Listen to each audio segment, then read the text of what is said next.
Bonjour, je vous présente ma présentation orale ce matin qui va porter sur mon milieu de stage qui se fera au CEPEO. En fait, ma présentation orale, j'aurai à présenter la mission, le territoire desservi, la clientèle, les services, les tâches, le motif de mon choix, l'aspect de mon stage que j'apprécie le plus, la peur avant de débuter mon stage. Et enfin, nous allons chuter avec la question que je me pose avant de commencer mon stage. Nous allons tout d'abord parler de la mission du CEPO. C'est quoi le CEPO en passant? C'est le Conseil des écoles publiques de l'Est de l'Ontario. La mission du CEPO, c'est ils accueillent tous les élèves à la recherche d'une éducation de haute qualité en langue française. Donc ça, c'est la mission du CEPO. Les territoires qui sont desservis par le CEPO, nous avons 43 écoles du Conseil des écoles publiques de l'Est de l'Ontario qui, jusqu'ici, ont déjà formé 17 000 citoyens demain, pour les citoyens qui vont pouvoir nous remplacer demain. Donc ça, c'est le territoire desservi par le CEPO. Nous avons, c'est quoi la clientèle? C'est quoi la clientèle ciblée par le CEPO? C'est tout élève qui a des difficultés auditives, un trouble de spectre auditif, des troubles modérés à sévères du langage, des difficultés au niveau du comportement, une déficience intellectuelle légère. Ça, c'est la clientèle que le CEPO dessert. Comme quoi, c'est leur clientèle cible. Je vais pouvoir maintenant parler des services et la tâche durant mon stage au sein du CEPO. Le service, au niveau du CEPO, nous avons deux services. Nous avons le service à la communauté et nous avons le service aux élèves. Le service aux élèves sont des activités parascolaires au palier élémentaire et au palier secondaire. Ça, c'est les deux services que le CEPO accorde, c'est-à-dire le service communautaire et le service aux élèves.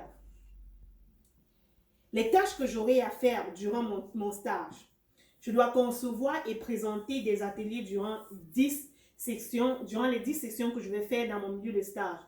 Le stage, en fait, va commencer à partir de septembre et ça va s'achever en décembre. Donc, j'aurai 10 sections que je vais concevoir et je vais présenter des ateliers aux élèves. Les ateliers peuvent porter sur la gestion de la colère, l'estime de soi, l'intimidation, la gestion du temps et bien d'autres activités. Ça dépendra du besoin des écoles pour qu'on puisse faire des activités. Je dois aussi coordonner la participation des élèves. Il faut que je m'arrange aussi que quand je fais une activité, je dois m'arranger que tous les élèves participent à l'activité. Parce que ça ne sera pas du tout du fun si je fais une activité et que personne ne participe. Donc, c'est aussi ça le défi que j'aurai. Je dois coordonner la participation des élèves pendant que je suis en train de faire mes activités. Je dois aussi m'arranger à avoir une présentation du contenu de l'atelier. Donc, quand je vais commencer un atelier sur l'estime de soi, il faut bien que le contenu soit comme présentable pour que je puisse le transmettre facilement aux élèves, pour qu'ils puissent mieux le comprendre. Peut-être venir même avec des techniques d'impact pour pouvoir impacter, pour qu'ils comprennent vraiment le contenu de ce que moi je vais donner comme message. Et je dois aussi détecter les élèves qui ont des besoins particuliers et les référer au service d'aide. Si je fais un atelier et que je constate que dans l'atelier, peut-être un enfant qui se tait ou peut-être est comme isolé, c'est mon droit de détecter ce genre de difficulté auprès de cet enfant. Et au cas où je ne peux pas l'aider, je dois le référer parce que mon rôle aussi, ça doit être de référer l'enfant là pour que des gens s'occupent de lui, au bon service qui va bien s'occuper de lui. Et je vais aussi observer des superviseurs, de sages dans certaines activités pour mieux apprendre de ce qu'eux ils sont en train de faire. Le motif de mon choix.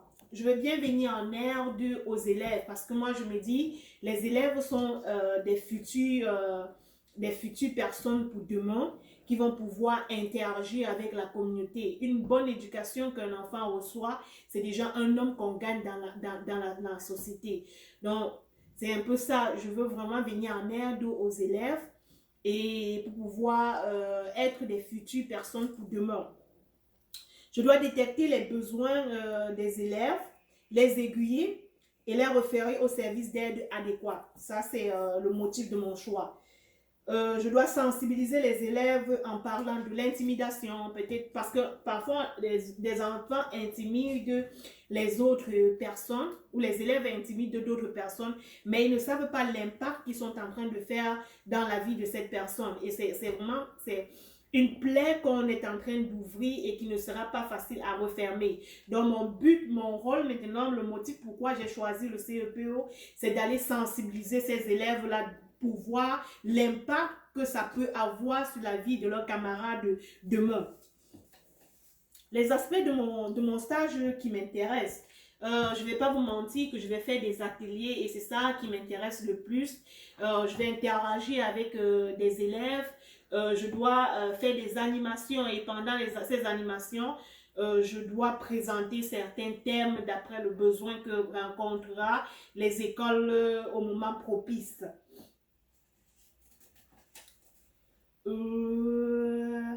La peur. J'ai peur de ne pas détecter facilement le besoin d'un enfant quand il viendra auprès de moi. Parce que moi, je me dis, ok, s'il vient auprès de moi avec beaucoup de besoins, il vient auprès de moi avec beaucoup de difficultés, j'ai peur vraiment de ne pas être celle-là qui va détecter le besoin primordial, de détecter le pourquoi il a réellement besoin. Ça, c'est vraiment ma peur et ça vient un peu me chercher. Les questions que je me pose. Je me demande, est-ce que je serai vraiment à la hauteur? Est-ce que je vais pouvoir, face à un élève qui vient vraiment vers moi avec cette difficulté, est-ce que je ne serai pas celle-là qui va pouvoir le juger par rapport à mes propres valeurs? C'est ça les questions que je me pose. Et l'autre question, c'est est-ce que je serai capable de cibler vraiment le besoin primordial de chaque personne afin de le réveiller ou afin de mieux l'aider? Ça, c'est les questions que je me pose. Bon, sur ce, j'ai fini avec ma présentation pour aujourd'hui et vivement qu'on se voie en septembre pour que je puisse commencer et mettre en application tout ce que moi je viens de dire. Merci et passez une excellente journée.